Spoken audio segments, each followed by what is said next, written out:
My name is Michelle Hernandez. I am a first-generation Mexican-American. I am a filmmaker, musician, model, and content creator.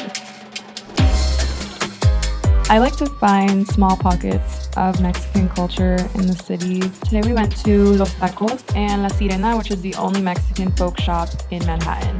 Recently, I shot for some Adidas campaigns with the World Cup for Mexico and their new jerseys. I got to see my picture on an insanely huge screen for the first time, which was very exciting. We even got to shoot some content of them delivering the away jersey. It's been a really unbelievable experience to be able to represent Mexican Americans in this campaign. The projects have felt very important to me because it's part of a larger picture of diversifying people's understandings of what it means to be and to look Mexican.